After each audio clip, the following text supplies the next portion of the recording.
Imagine your son or daughter battling depression for some time after losing a job or maybe a broken relationship. Imagine they feel the loss so deep that they're convinced the world would be better off without them. Now imagine this. Starting in March 2027, under Canadian law, they could walk into a doctor's office and ask them to end their life. And under our law, the system could legally do just that. Our society could end his or her life for solely a mental health challenge. That's not a future scenario. That's the law right now waiting to take effect. The Liberal government has already had to delay this law twice. Why? Because medical experts and legal scholars have raised the alarm again and again, saying it's impossible to implement safely. Clinical experts have warned that there's no evidence-based way to determine if someone with a mental illness would get better, and most do. But still, the government is moving forward. And the message it sends? That struggling Canadians, trauma survivors, battling depression... Order. I'll interrupt the member briefly. The Honourable Chief Government Whip on a point of order. Thank you, Mr. Speaker. The member seems to be giving a speech on the subject matter of the bill she's introducing. The point of this is to introduce the bill and give a quick summary of the bill. She hasn't even mentioned the bill yet or what is in it. I thank the member for the intervention. We do allow a brief summary and explanation of the bill. The member is well within her time at this point. Order. The honourable member for Cloverdale, Langley City, carry on where she left off. The message it sends that struggling Canadians, trauma survivors, those battling depression, schizophrenia, PTSD, are being told that death is a solution we're now willing to offer in response to a life of suffering, often compounded by harm this very society has caused them. That's not health care. That's not compassion. It's abandonment. Mental illness is treatable. Recovery is possible, but only if we show up and help. Mr. Speaker, Canadians are watching, and they need us to stand up for life, for dignity, for hope. It's my honour and privilege to rise today and introduce an act to amend the Criminal Code on medical assistance in dying. C-218, the Right to Recover Act, will save lives. My name is Andrew Lawton. I'm the Member of Parliament for Elgin, St. Thomas, London South in Ontario, and I am also a suicide survivor. 15 years ago, I very nearly succeeded in ending my life to suicide. I had an intentional overdose and was in the hospital on life support and in a coma for several weeks. This was the culmination of what had been a years-long battle with mental illness, and one that I very nearly lost.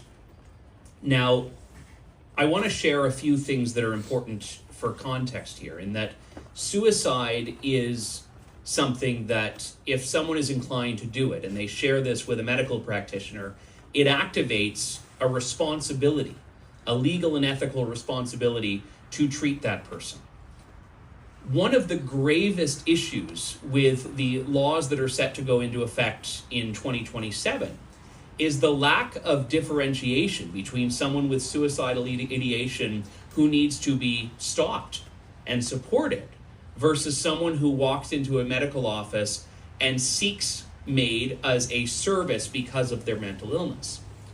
And that is one of the most important things that needs to be addressed in this. At the end of the day, people who went through what I went through 15 years ago believe that their life cannot get better. They believe that there is no hope, that there's no chance of happiness, no chance of success. I never would have believed at my lowest point in 2010 that I could be standing here today as a member of Parliament, as a husband, as someone that has a life that I'm so happy with. And all of that was only possible because I was given the support and care that I needed to go through what I did and come out the other side. The message that I share with anyone who's struggling with mental illness is that I got better. And no matter how difficult and how painful it is to be living with mental illness, to be living with the desire in some cases to end your life, there is hope. And it's incumbent upon all of us as a society, as a community, the healthcare field, the government, to keep hope alive, to ensure that patients, that people struggling have a right to recover. And that's what this bill does. And as Tamara mentioned, I am not convinced that I would be here today if MAiD were available 15 years ago for people with mental illness. And the reason I share that is because I was very rational and logical. I had, with myself, justified why mental illness was, or why suicide was the right thing to do for me, why it made sense. And I could have and would have made that case to a physician as well, that I did not believe life could get better, that I did not want to give it a chance, that I wanted to avail myself of this right. When we license the usage of MAiD for people with mental illness, we are actually giving credence to the idea that hopelessness is permissible and that hopelessness is what we should be embodying when it's the opposite. So the reason I was so honored to second Tamara's bill is because this will save lives. We have a near consensus among so many different groups and stakeholders, people connected to communities that see disproportionate suicides in their communities, of people representing the healthcare fields, medical ethics, all of whom are saying that this is not a road that we should go down as a country. Oh, yeah. Everything feels broken, and people feel broken. That's why many are suffering from depression, and they're losing hope. Our job is to turn their hurt back into hope, to give them faith that their lives can be better tomorrow than they are today, to treat mental health problems rather than ending people's lives. Yet the government says that in less than a year, it will be providing medical assistance in dying to people whose only condition is depression or mental illness. Experts tell us that depression and mental illness can come and go, that people can be suffering and desperate today, but a few months later, be thankful that they still have their lives and their families.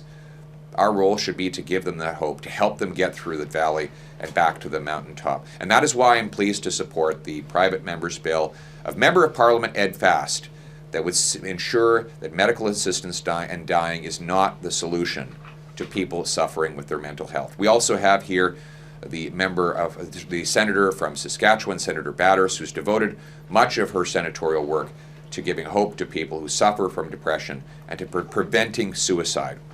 She's continuing that work by supporting this bill.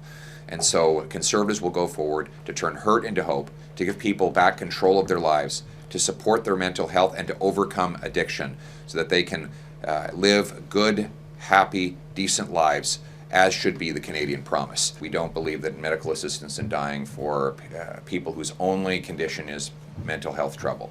I don't believe we would need to use the notwithstanding clause because no court has required MAiD be provided for mental health alone.